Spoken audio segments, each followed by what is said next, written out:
Ruth and Naomi. In the book of Genesis, they give us the story of Abraham and Sarah.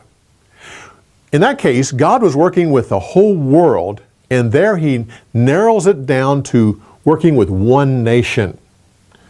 Later on, Jacob gives a blessing to all of his sons, and with that, He narrows it down to one tribe, the tribe of Judah. Now with this story, with Ruth, and later on talk about Ruth and Boaz, it narrows it down to one clan within that tribe. With David, it narrows it down to one family.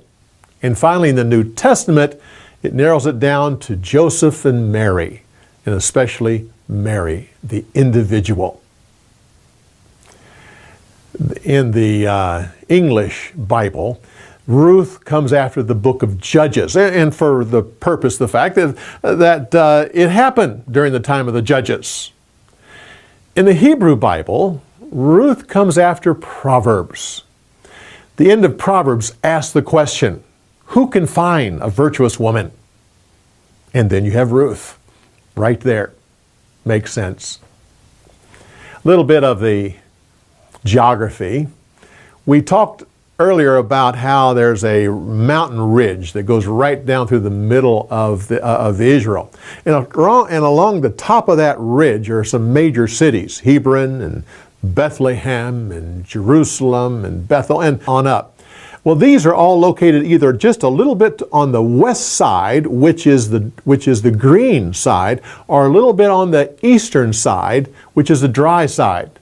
Both Bethlehem and Jerusalem are located a little bit on the eastern side, which is the dry side.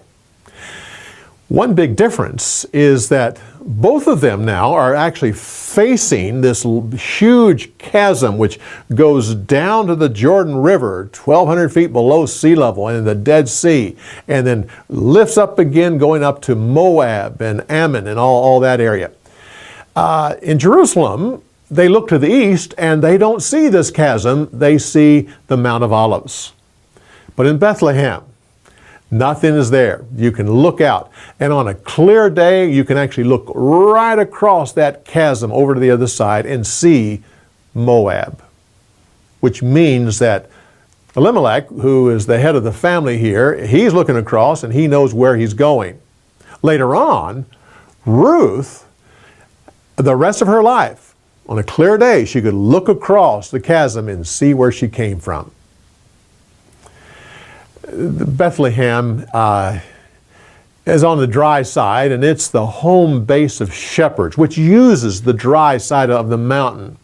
And that's their main industry. But there's a ring of fertile soil right around Bethlehem. They get about 24 inches of rain per year.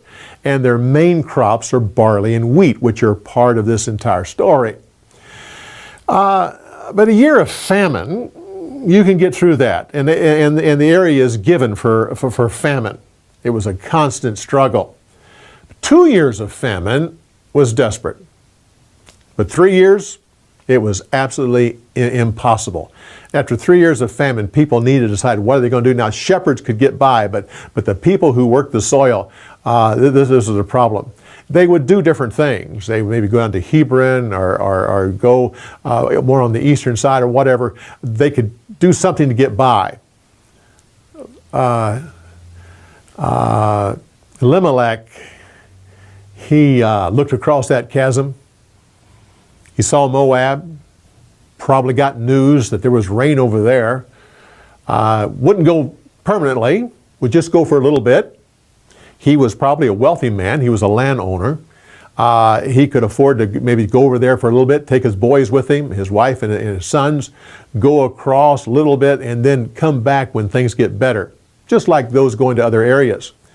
There was actually two ways to go, but his route was probably going down to En-Gedi and then go south along the Dead Sea to Masada, which would later on be called that. It was called the fortress at that point. Then he could ferry across the Dead Sea at the shallow part between the northern part of the Dead Sea and the southern part, and then go up the other side to Moab. As I say, he probably wasn't planning to stay there for long, but in a very short amount of time, he dies. And the two boys get married. They marry Moabite women, which means they're settling in. They're going to stay there. 10 years go by, and after all that time, they die. The two boys die, and Naomi hears news that it's time to go back. They left probably with pretty good wealth, from what we can tell. They're going back poor. We can tell that by how the women greet Naomi. They say, "Is this Naomi?" Now, Jewish tradition reads a lot into that and the way it's stated. They basically are saying, "Is this you? When you left, you were lovely," which means that she was a little bit fatter. But now you're drawn. Look at your clothes. You left with expensive clothes. You're coming back in rags.